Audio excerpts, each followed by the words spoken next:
Hi everyone, and thank you for joining me here at the shops at Algonquin Leather Works.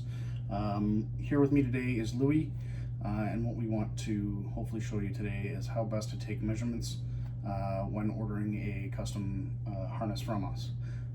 So Louis today is going to be our model, very calm, quiet dog, of course, and we're going to kind of go show you how best to measure up for one of our premium leather service dog harnesses. This one here that he's wearing obviously does not fit too well. This was intended for a much larger breed. However, this kind of gives you an idea of what our harnesses look like.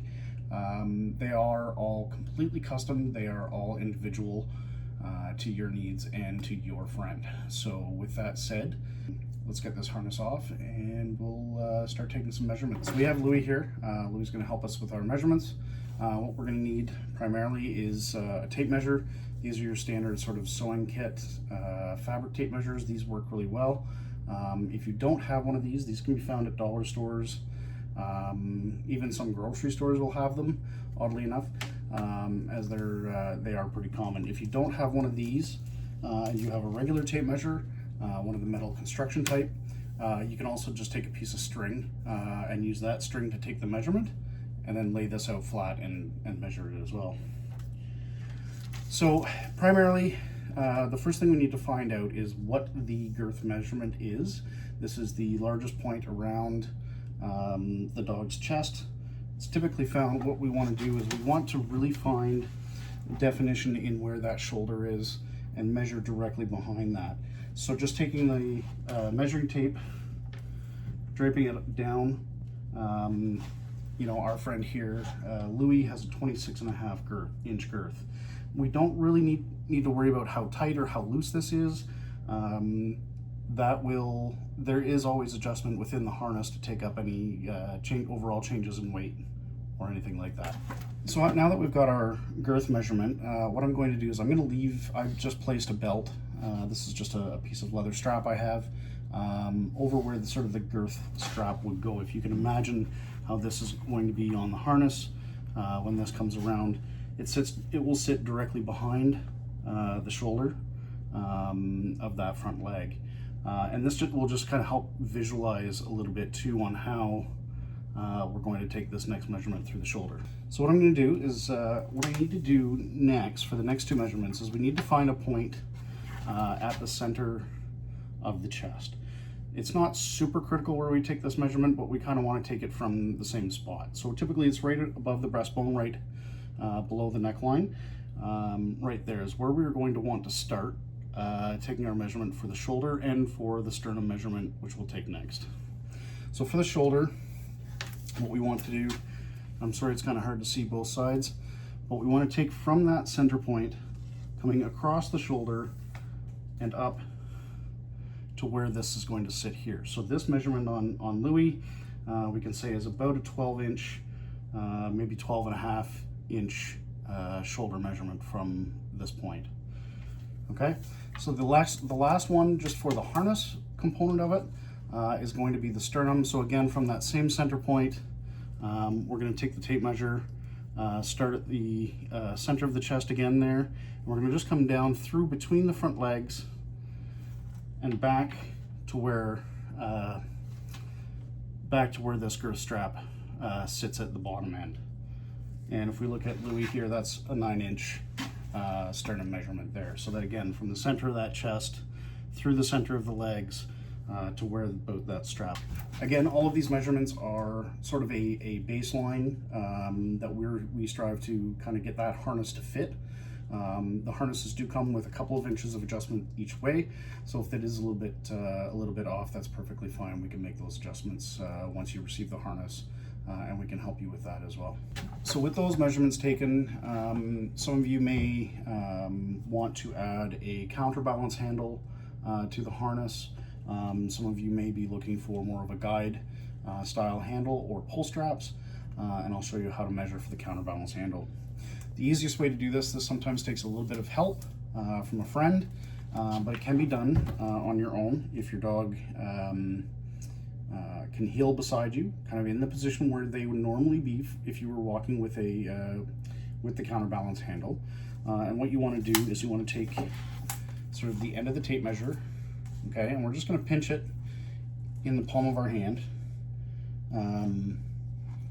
or sort of pinch it between your fingers so that it's touching the palm of your hand, okay? So from there, we're going to put our hand at a comfortable position at rest, and where that dog will be walking, and we want to measure from there to the top of the dog's spine. Typically these range anywhere from sort of 2 to 6 inches, depending on the breed and your height and the length of your arm and so on.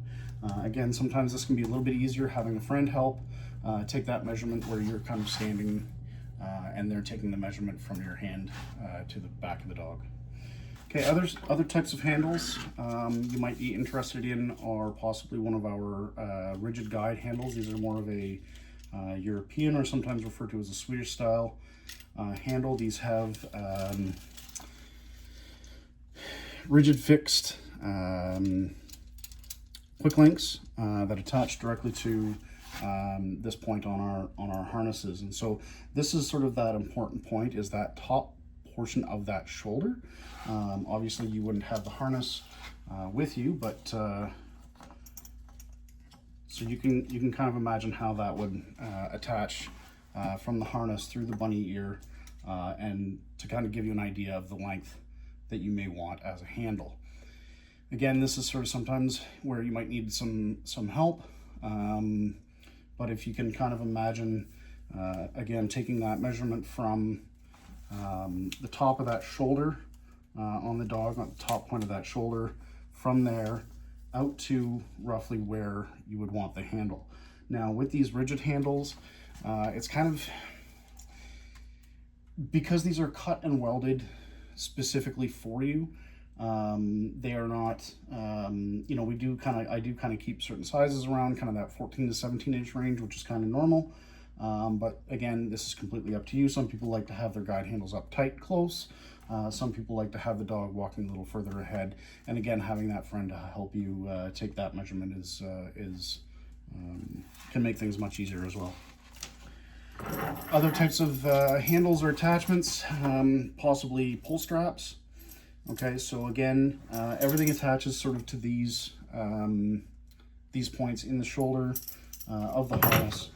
And so for a pull strap, the best way to measure it is actually from that shoulder point, the total length coming all the way around to the other side to the other shoulder, and that being the total length, so that we can then take that and make that measurement the complete end-to-end length, including all the hardware and everything else. We take all that math into consideration on our end.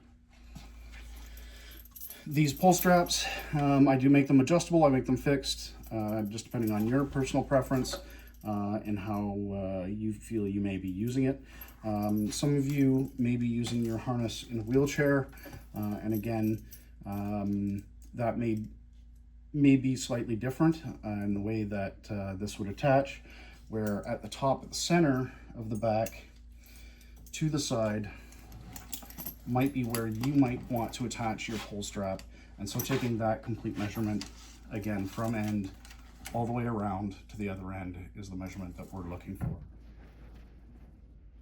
Again, thank you for watching and taking a look at our harnesses.